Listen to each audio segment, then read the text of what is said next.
فاعوذ باللہ من الشیطان الرجیم بسم اللہ الرحمن الرحیم ان اللہ وملائکتہ یصلون علی النبی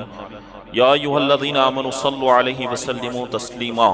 اللہم صل علی سیدنا مولانا محمد وبارک وسلم صلاۃ وسلام علیک یا رسول اللہ صلی اللہ تعالی علیہ وسلم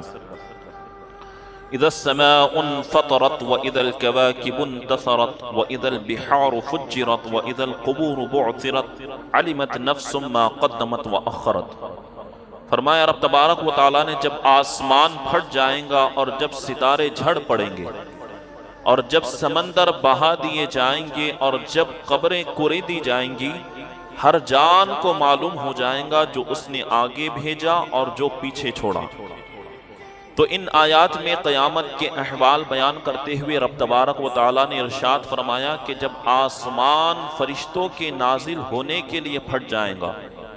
اور جب ستارے اپنی جگہوں سے اس طرح جھڑ پڑیں گے جس طرح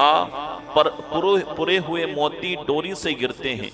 کوئی تسبیح وغیرہ کو اگر توڑ دیا جائے تو جس طرح سے وہ بکھر جاتے ہیں، تو فرمایا قیامت کے دن ستارے بھی اس طرح جو ہیں اپنی جگہ سے جھڑ پڑیں گے، اور جب سمندروں میں قائم آڑ دور کر کے انہیں بہا دیا جائے گا اور میٹھے اور کھارے سمندر مل کر ایک ہو جائیں گے۔ آج سمندر کا کھارا پانی الگ ہے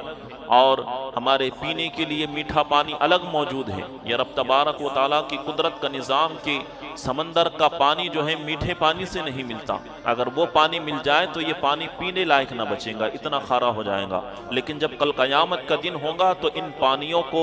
ملا دیا جائے گا اور سمندر مل کر ایک ہو جائیں گے، اور جب قبریں کوڑے دی جائیں گی اور ان کے مردے زندہ کر کے نکال دیے جائیں گے، تو فرمایا تو اس دن ہر جان کو اور دیکھ کہ تو نے کل قیامت کے دن کے لیے کیا کیا تھا، اور تو نے دنیا میں رہ کر چاہے نیکیاں کی ہو یا بدی کی ہو، تمام چیزیں اس کے نامہ اعمال میں درج ہوں گی۔ تو فرمایا تو اپنا حساب کرنے کے لیے تو خود ہی کافی ہے، تو دیکھ اپنے نامہ اعمال میں کہ تو نے کیا زندگی میں رہ کر اچھے کام کیے ہیں یا برے کام کیے ہیں۔ تو پھر بندے سے کہا جائے گا کہ تو اپنا نامہ اعمال خود ہی کر اور خود ہی حساب کر۔ تو اس لیے کہا جاتا ہے کہ وہ حساب کا دن آنے سے پہلے اپنے آپ کا حساب کر لو، وہ محاسبہ ہونے سے پہلے اپنے آپ کا محاسبہ کر لو، تاکہ قیامت کے دن کہیں ایسا نہ ہو کہ ہمارے نامہ اعمال میں برائیاں زیادہ ہو جائیں اور پھر ہم جہنم کے سپرد کر دیے جائیں۔ آگے فرمایا یا ایھا الانسان ما غرک بربک الکریم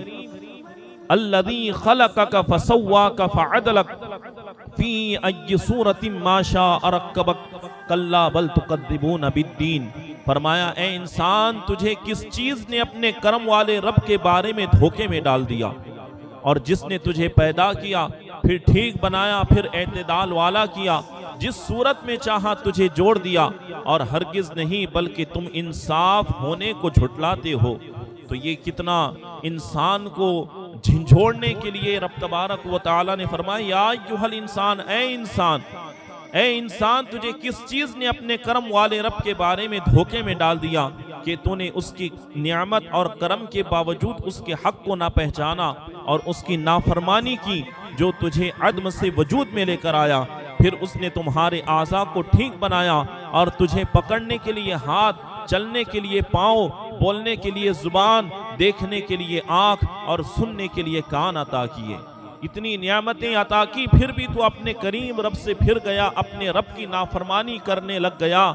اگر وہ تجھے اندھا بناتا تو پھر تو کیا کرتا؟ اندھا ہونے کی تکلیف کسی اندھے سے، نابینا سے پوچھ لے کہ وہ کس قدر لوگوں کا محتاج ہو جاتا ہے اور زندگی کیسی اس کی بے نور ہو جاتی ہیں۔ اگر تیرے ہاتھ نہ ہوتے تو پھر تو کیا کرتا؟ کس طرح سے روزی روٹی کماتا؟ اس ہاتھ کا اگر دکھ پوچھنا ہے تو ان جن کے پاس ہاتھ موجود نہیں ہے ان سے جا کر پوچھ کہ وہ کس طرح سے لوگوں کے محتاج ہو جاتے ہیں۔ اگر تجھے وہ لنگڑا پیدا کر دیتا، تجھے پیر عطا نہ کرتا، تو پھر تیری زندگی کس طرح سے بوجھل ہو جاتی اور تو لوگوں پر کس طرح تیری زندگی ڈیپینڈ ہو جاتی۔ تو اس نے تجھے سب کچھ ایک طرح سے سارا جسم و جسمانیت صحیح سلامت عطا کی ہیں، ساری نعمتیں تجھے عطا کی ہیں، آنکھیں دی ہیں تو دیکھنے کے لیے دی ہیں، کان دیے ہیں تو سننے کے لیے دیے ہیں، اور ہاتھ دیے ہیں تو پکڑنے کے لیے اور دیگر امور انجام دینے کے لیے، پیر دیے ہیں تو سب کچھ جسم و جسمانیت عطا کی ہیں۔ اب ان کا حق یہ ہے کہ اللہ رب العزت نے آنکھ عطا کی ہے تو ان آنکھوں سے وہی چیز دیکھا جائے جس کو رب تبارک و تعالیٰ نے دیکھنے کا حکم دیا ہے، اور ان چیزوں کو دیکھنے سے رک جائے جسے شریعت مطہرہ نے منع کیا ہے۔ اب ان کانوں کا حق یہ ہے کہ تو ان کانوں سے وہی سن جس کا تجھے رب نے حکم دیا ہے، رب کے رسول نے حکم دیا ہے، اور ان کانوں کو ان چیزوں سے بچا لے جسے رب رسول نے منع کیا ہے۔ اب یہ تجھے ہاتھ دیے ہیں تو یہ کتنی بڑی نعمت ہے، تو اب اس کا حق ادا کرنا ہے تو اس طرح حق ادا کر کہ ان ہاتھوں سے کسی ظالم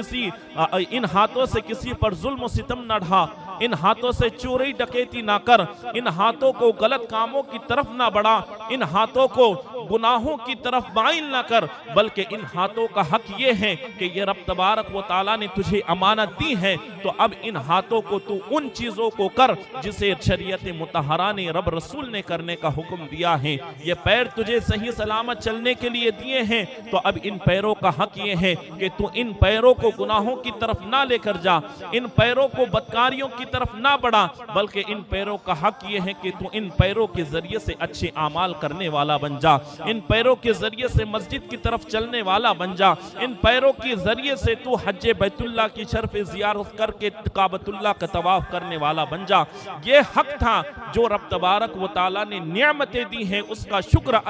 بجا لاتے اور ان نعمتوں کا اس طرح سے تشکر کا اظہار کرتے، لیکن بندے نے کیا کیا؟ جتنی نعمتیں رب تبارک و تعالیٰ نے دی ہیں اسے ان نعمتوں کو جھٹلانا شروع کیا، جو نعمتیں دی ہیں اس کا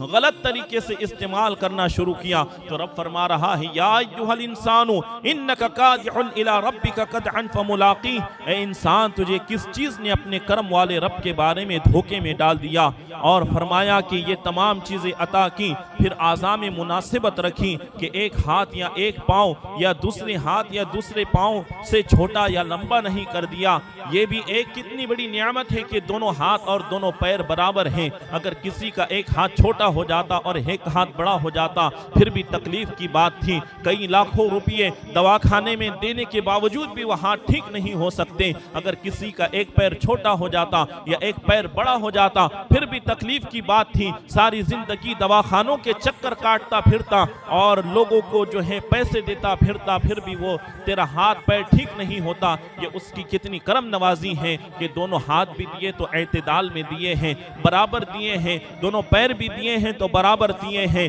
اور پھر تجھے چھوٹا یا لمبا نہیں بلکہ جو ہے پھر تمہیں لمبے قد والا یا چھوٹے قد والا بنایا ہے، تمہیں خوبصورت بنایا ہے، گورا بنایا ہے یا کالا بنایا ہے، اور مرد بنایا ہے یا عورت بنایا ہے۔ جس صورت میں چاہا رب تبارک و تعالیٰ نے تجھے اس صورت میں جوڑ دیا، اور تمہارا حال یہ ہے کہ تم اللہ تبارک و تعالیٰ کی ان کرم نوازیوں کو دیکھ کر بھی اس کی نافرمانی سے نہیں رکے، بلکہ تم اس انصاف کے دن جھٹلانے لگے، انصاف کے دل کو اور قیامت کے دن کو جھٹلانے لگے، اور اعمال کی جزا ملنے کے دن کا انکار کرنے لگے۔ ان آیات سے معلوم ہوا کہ اگرچہ رب تبارک و تعالیٰ کرم فرمانے والا ہے، لیکن اس کے کرم کو پیش نظر رکھ کر اس کی نافرمانی کی جرت نہیں کرنی چاہیے، بلکہ اس کی پکڑ اور اس کے عذاب کو اپنے سامنے رکھتے ہوئے اس کی نافرمانی سے ہر دم بچتے رہنا چاہیے۔ اس سے ان لوگوں کو نصیحت حاصل کرنی چاہیے جو گناہ کرنے کے بعد اس سے سچی توبہ کرنے کی بجائے یہ کہہ کر اپنے دل کو تسلی دے لیتے ہیں کہ اللہ تبارک و تعالیٰ بڑا بخشنے والا مہربان ہے۔ ہاں وہ بخشنے والا مہربان ہے، اپنے بندوں پر 70 ماؤں سے زیادہ مہربان ہے، لیکن جس قرآن میں فرمایا گیا کہ وہ رحمان و رحیم ہے، اسی قرآن میں یہ بھی کہا گیا ہے کہ ان بطش ربک لشدید، کہ بے شک تیرے رب کی پکڑ بڑی سخت ہے۔ پھر بندے کو یہ بھی سوچنا چاہیے جب گناہوں کی طرف وہ مائل ہو رہا ہے کہ کہیں ایسا نہ ہو کہ میرا یہ عمل، میرے یہ حرام کاری، نمازوں کو ترک کرنا میرے لیے عذاب بن جائے، میرے لیے جہنم میں جانے کا ذریعہ بن جائے۔ تو رب تبارک و تعالیٰ کی بارگاہ میں ایسے گناہ کرنے سے بچنا چاہیے اور سچی توبہ کرنا چاہیے۔ بے شک وہ معاف کریں گا، اس میں کوئی دو رائے نہیں ہے۔ ایک روایت ہے حضرت شداد بن اوس رضی اللہ عنہ سے روایت ہے کہ نبی کریم صلی اللہ علیہ وسلم نے ارشاد فرمایا کہ سمجھدار شخص وہ ہیں جو دنیا میں ہی اپنا محاسبہ کر لے اور آخرت کی بہتری کے لیے نیک اعمال کرے، اور وہ شخص احمق ہے، بے وقوف ہے جو اپنے نفس کی خواہشات کی پیروی کرے اور اللہ تبارک و تعالیٰ سے آخرت کے انعام کی امید رکھے۔ فرمایا گیا کہ دنیا ہی میں وہ محاسبے کا دن آنے سے پہلے ہی اپنا حساب دنیا میں کر لو تو تمہارے لیے بہتری ہے، نیک اعمال کریں۔ اور وہ شخص فرمایا کہ جو اپنے نفس کی خواہشات کو پوری کرتے ہوئے اپنی زندگی گزارتا ہے، یہ امید کرتے ہوئے کہ قیامت کے دن مجھے انعامات سے نوازا جائے گا، تو فرمایا گیا کہ ایسا شخص بے وقوف ہے، احمق ہے۔ ایک دوسری روایت میں حضرت عبداللہ بن عباس رضی اللہ عنہ سے روایت ہے کہ حضور اقدس صلی اللہ علیہ وسلم نے ارشاد فرمایا، تم میں سے کوئی اللہ تبارک و تعالیٰ کے حلم اور بردباری سے دھوکے میں نہ پڑ جائے، بے شک جنت اور دوزخ تمہارے جوتے کے تسمے سے بھی زیادہ قریب ہیں۔ تو ان روایتوں سے پتہ چلتا ہے کہ بندے کو جو ہے رب تبارک و تعالیٰ بے شک بڑا مہربان ہے، کرم فرمانے والا ہے، لیکن اس کو یہ بنا کر جو ہے ہم گناہ پر دلیر نہ ہو جائے، بلکہ گناہ ہو جائے تو فوراً توبہ کر لے اور اس کی بارگاہ میں رجوع لائیں اور اپنے گناہوں سے سچی توبہ کریں۔ اللہ رب العزت کی بارگاہ میں دعا ہے کہ ہم سب کو نہ اس کی نافرمانی سے بچتے رہنے کی توفیق خیر نصیب عطا فرمائے، اور ہم سب کو اپنے اعمال کا حساب کرنے کی توفیق خیر نصیب عطا فرمائے، اپنے آپ کا محاسبہ تزکیہ نفس کرنے کی توفیق خیر نصیب عطا فرمائے، حرام کاریوں سے ان اعضاء سے ہمیں اچھے کام کرنے کی توفیق خیر نصیب عطا فرمائے، اور بدکاریوں سے حرام کاریوں سے ہم سب کو بچتے رہنے کی توفیق خیر نصیب فرمائے۔ سبحان ربک رب العزت